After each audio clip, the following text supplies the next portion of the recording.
latest satellite image at sa kasalukuyan ang Intertropical Convergence Zone o ITCZ nakakaapekto sa Mindanao. Itong ITCZ yung salubungan ng hangin galing northern at southern hemisphere. Ito ring ITCZ asahan natin na magdadala ng maulap na papawirin at makalat-kalat na pag-ulan, pagkidlat at pagkulog sa Mindanao pati na rin sa may Palawan. Samantalang easterlies o yung mainit na hangin galing karagatang Pasipiko ang nakakaapekto sa Metro Manila at sa nalalabing bahagi ng ating bansa.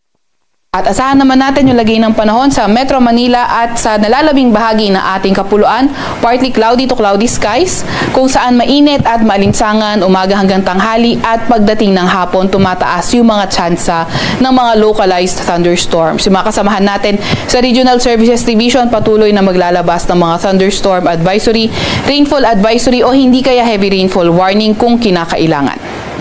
Samantalang may minomonitor din tayong low pressure area, ito ay nasa labas na ating Philippine Area of Responsibility at kaninang alas 3 nga ng hapon, huli itong namataan sa layong 635 kilometers southeast ng Davao City. Itong low pressure area na ito ay nakapaloob sa Intertropical Convergence Zone.